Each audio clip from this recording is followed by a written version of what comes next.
KRಪೇಟೆನಲ್ಲಿ ಸ್ವಲ್ಪ ಚೆಕ್ ಡ್ಯಾಂಗಳನ್ನ ಕಟ್ಟತಕ್ಕಂಥದ್ರ ಮುಖಾಂತರ ನಿಮಗೆ ನೀರಾವರಿಯ ಒಂದು ಸೌಲಭ್ಯಗಳನ್ನು ಕಲ್ಪಿಸಲಿಕ್ಕೆ ಸ್ವಲ್ಪ ಕೇಂದ್ರ ಸರ್ಕಾರದ ನೆರವನ್ನು ಪಡೆಯತಕ್ಕಂಥ ನಿಟ್ಟಿನಲ್ಲೂ ಈಗಾಗಲೇ ಪ್ರಸ್ತಾವನೆಗಳನ್ನು ತಯಾರು ಮಾಡಲಿಕ್ಕೆ ಹೇಳಿದ್ದೇವೆ. ಇದೆಲ್ಲ ಒಂದು ನಿಮ್ಮ ಒಂದು ಸಮಸ್ಯೆಗಳಿಗೆ ಕೆಲವು ಬೇರೆ ಬೇರೆ ರೀತಿಯಲ್ಲಿ ಹಣ ತರಲಿಕ್ಕೆ ಪ್ರಯತ್ನ ಪಡ್ತೀವಿ.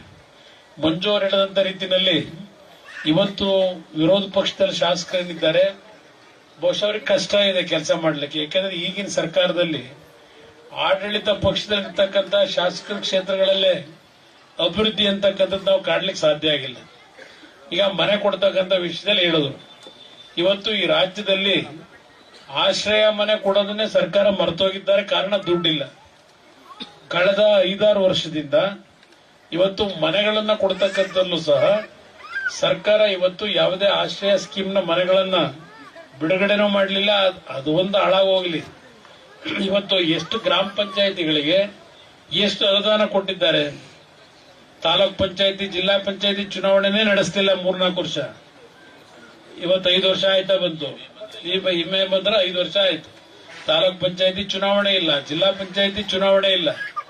ಕೇಂದ್ರ ಸರ್ಕಾರದಿಂದ 15ನೇ ಹಣಕಾಸು ಆಯೋಗದಲ್ಲಿ ಗ್ರಾಮ ಪಂಚಾಯಿತಿ ಅಭಿವೃದ್ಧಿಗೆ ಅಂತ ಹೇಳಿ ಕೊಟ್ಟಂತ 500 ಕೋಟಿ ಹಣ ಇವತ್ತು ಸಹ ಪಂಚಾಯಿತಿಗಳಿಗೆ ಬಿಡುಗಡೆ ಮಾಡ್ಲಿಕ್ಕೆ ಆಗಿಲ್ಲ ಈ ಸರ್ಕಾರದಲ್ಲಿ. ಇದು ನಡೀತಾ ಇರತಕ್ಕಂತ ಆಡಳಿತ. ಈ ರಾಜ್ಯದಲ್ಲಿ ಒಂದು ಸರ್ಕಾರ ಇದೆ ಅಂತಕ್ಕಂಥ ಭಾವನೆಗಳೇ ಜನ ಮರೆಯತಕ್ಕಂಥ ಒಂದು ಪರಿಸ್ಥಿತಿಗಳು. ಇವತ್ತು ನೀವೆಲ್ಲ ನೋಡ್ತಾ ಇದ್ದೀರಿ. ನಿನ್ನೆ ದಿನ 15% ಬಸ್ ದರ ಏರಿಕೆ ಮಾಡಿದ್ದಾರೆ. ಇವತ್ತು ಬಹುಶಃ ನೀವು KRಪೇಟೆಯಿಂದ ಮೈಸೂರಿಗೆ ಹೋಗೋದಾದ್ರೆ ಕನಿಷ್ಠ ನಿಮಗೆ 30-35 ರೂಪಾಯಿ ಹೆಚ್ಚಿಗೆ ಹಣ ಕೊಡಬೇಕೀಗ. ಏನಾದ್ರು KSRTC ಬಸ್ಸಲ್ಲಿ ಹೋಗ್ತೀವಿ ಅಂದ್ರೆ, ಇಲ್ಲ ಇಲ್ಲಿ KRಪೇಟೆಯಿಂದ ಹಾಸನಕ್ಕೆ ಹೋಗ್ತೀವಿ ಅಂದ್ರೆ 20-25 ರೂಪಾಯಿ ಜಾಸ್ತಿ ಇರಬಹುದು.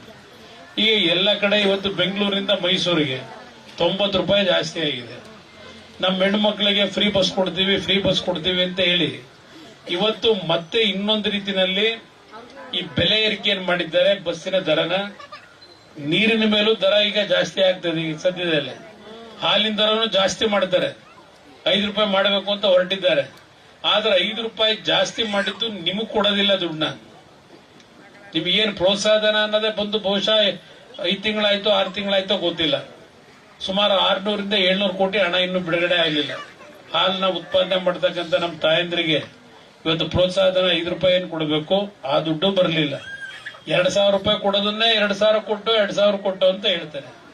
ನಾನು ಒಂದು ನಿಮ್ಗೆ ಗಮನಕ್ಕೆ ತರ್ತೀನಿ. ಇಲ್ಲಿ ಮಾತನಾಡ್ಬೇಕಾದ್ರೆ ಹೇಳ್ತಾ ಇದ್ದಲ್ಲ ಪಂಚರತ್ನ ಕಾರ್ಯಕ್ರಮ.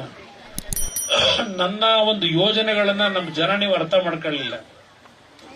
ಆ ಕಾರ್ಯಕ್ರಮದಲ್ಲಿ ನಾವು ಪ್ರತಿ ಗ್ರಾಮದಲ್ಲಿ, ಗ್ರಾಮ ಪಂಚಾಯಿತಿಯ ಕೇಂದ್ರದಲ್ಲಿ ಅತ್ಯಂತ ಸುಸಜ್ಜಿತವಾದಂತಹ ಶಿಕ್ಷಣಕ್ಕೆ ಮಕ್ಕಳಿಗೆ 1ನೇ ತರಗತಿಯಿಂದ 12ನೇ ತರಗತಿವರೆಗೆ ಕನ್ನಡದಲ್ಲಿ ಓದ್ತಕ್ಕಂಥ ಮಕ್ಕಳಿಗೆ ಕನ್ನಡ ಸ್ಕೂಲು, ಇಂಗ್ಲಿಷ್ ಅಲ್ಲಿ ಓದ್ತಕ್ಕಂಥ ಮಕ್ಕಳಿಗೆ ಇಂಗ್ಲಿಷ್, ದೊಡ್ಡ ಮಟ್ಟದಲ್ಲಿ ಶಿಕ್ಷಣಕ್ಕೆ ಚಾಲನೆ ಕೊಡಬೇಕು ಅಂತ ಇದ್ದವನು. ಮೆಂಡು ನ್ಯೂಸ್ ನೆಟ್ವರ್ಕ್, ಸತ್ಯದ ಕನ್ನಡಿ.